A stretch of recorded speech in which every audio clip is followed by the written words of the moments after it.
نشہ والوں کو نشہ نہ ملے تو موت تک نوبت پہنچ جاتی ہے۔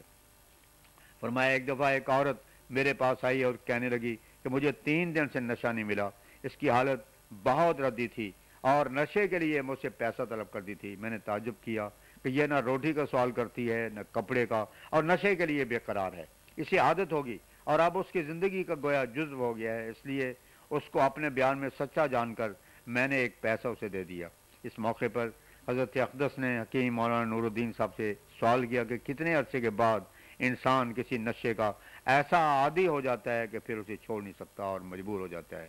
حضرت حکیم صاحب نے کہا کہ کسی جگہ شاید نظر سے تو نہیں گزرا مگر 40 دن میں ایسا ہو سکتا ہے۔ حضرت اقدس نے فرمایا ہر ایک شے کے لیے 40 دن ہی ہیں، بات یہ ہے کہ شراب اور اس کے بین اور بھرا، بھنگ، افیون وغیرہ ایسی خراب شے ہیں کہ ان سے مٹی پلید ہوتی ہے، مگر پھر وہ مذہب کیسے اچھا ہو سکتا ہے جس میں ایسی تعلیم ہو؟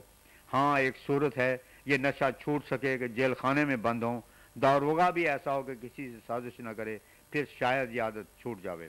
فرمایا یحییٰ تو نشہ نہیں پیتے تھے، تو معلوم ہوا کہ اس وقت بھی منع تھا، مسیح نے مرشد کی تقلید کیوں نہ کی؟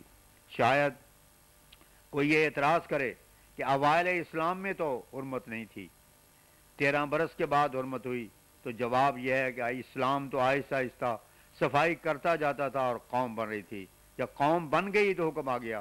ابتدا میں تو صحابہ کو یہ مصیبت تھی کہ پانی بھی بھولا ہوا ہوگا، شراب کا کیا ذکر ہے؟ شیعوں کے مجتہد سید علی حائری کے رسالے کا ذکر ہوا جس میں مصنف نے ہمارے مقابلے میں اہل سنت کو خطاب کیا ہے کہ تم اور ہم ایک ہیں۔ حضرت اقدس نے اس پر ارشاد فرمایا سنیوں کو تو ایک کر لیا، اب ان کو چاہیے کہ خارجیوں کو بھی ایک کریں، ان کا بھی حق ہے۔ پھر کبھی مل کر علی اور عثمان کو گالیاں دے لیا کریں اور کبھی وہ ابو بکر و عمر کو دے لیا کریں۔ ہمیں خدا نے اس لیے معمور کیا ہے کہ جو حد سے زیادہ شانیں خدا کے مخلوق کی بنائی ہوئی ہیں ان کو دور کریں۔ اس کی صدار سنی بھی ہیں، ان میں بھی شرک بہت پھیلا ہوا ہے۔ پھر حضرت اقدس نے آج کے علامات سنائے۔ آج یہ الہام ہوئے یریدون ان یطفئوا نورک یریدون یتخطفوا عزک انی معک و ما علیک۔ پھر فرمایا خدا تعالی ہمیں اکیلا، کمزور، ضعیف پا کر ہماری حمایت پر آسمان سے تار بھیج دیتا ہے۔ 20 اکتوبر سن 1902 بوقت سیر۔ حسب معمول حضرت اقدس سیر کے لیے نکلے اور تعاون کے ذکر پر فرمایا اس موسم میں آج کل عموماً گلٹیاں بغل وغیرہ میں نکلا کرتی ہیں، مگر جب تک ان کے ساتھ کوئی زہریلا مادہ نہ ہو تب تک تعاون نکل آتی۔ ایک شخص کے 4 سوال دہلی سے آئے تھے جو کہ عیسائیوں کی طرف سے اس پر ہوئے تھے، وہ شیخ یعقوب علی صاحب نے پڑھ کر سنائے۔ اول سوال اس مضمون پر تھا کہ انجیل میں لکھا ہے کہ اول کلام تھا اور کلام سے خدا ہوا اور خدا کے روح سے مسیح پیدا ہوا اور قرآن نے بھی اسے کلمہ فرمایا ہے۔ اس پر حضرت اقدس مسیح موعود علیہ السلام نے فرمایا کلمہ تو میرے الہام میں میرا نام بھی رکھا گیا ہے، تم اس کے معنی بتلاؤ پھر ہم اس کے بتلائیں گے، اگر کہو کہ الہام سچا نہیں تو آؤ اول اس کا فیصلہ کر لیں۔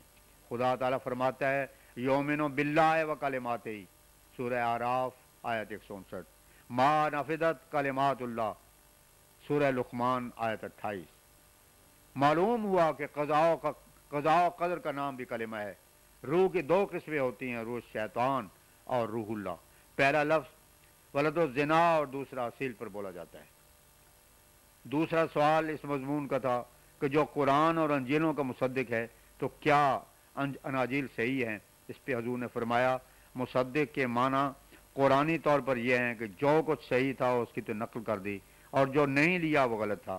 پھر انجیلوں کا آپس میں اختلاف ہے، اگر قرآن نے تصدیق کی ہے تو بتلاؤ کون سی انجیل کی ہے؟ قرآن نے یوحنا، متی وغیرہ کی انجیل کی کہیں تصدیق نہیں کی، ہاں پطرس کی دعا کی تصدیق کی ہے۔ اسی طرح کون سی تورات کہیں جس کی تصدیق قرآن نے کی؟ پہلے تورات تو ایک بتاؤ، قرآن تو تمہاری تورات کو محرف بتلاتا ہے اور تمہیں خود اختلاف ہے کہ تورات مختلف ہے۔ تیسرا سوال قرآن نے خود رسول اللہ کو کہا ان کنت فی شک، سورہ یونس آیت 95۔ اس پہ حضور نے فرمایا اول یہ بتلاؤ کہ رسول اللہ صلی اللہ علیہ وسلم کو جو حکم دیا گیا تھا کہ ماں باپ کی عزت کرو، ان کے والدین کہاں تھے؟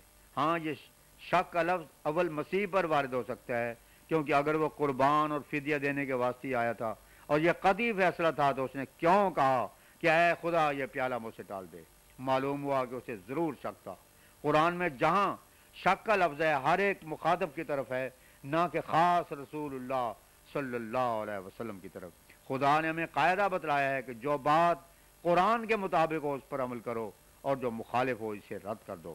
کلمہ والی بات تو ہم تھوڑے دنوں تک خود شائع کرنے والے ہیں، یہ تو کلمہ لیے پھرتے ہیں، اور یہاں خود میرا الہام ہے، انت منی بے منزلت اولادی۔ فرمایا جو معمور ہو کر آتا ہے اس کی ذاتیات سے الہام وابستہ نہیں ہوتے، وہ تو شریعت کا شارع ہوتا ہے۔ جس طرح حضرت مسیح کے وقت شریعت شارع کی محتاج تھی، اسی طرح اس وقت بھی شریعت شارع کی محتاج ہو رہی تھی، کیونکہ جس طرح اس وقت یہود کے 72 فرقے تھے، اسی طرح اسلام کے 72 فرقے ہو گئے۔ اب خدا ان سب کو ملا کر ایک بنانا چاہتا ہے۔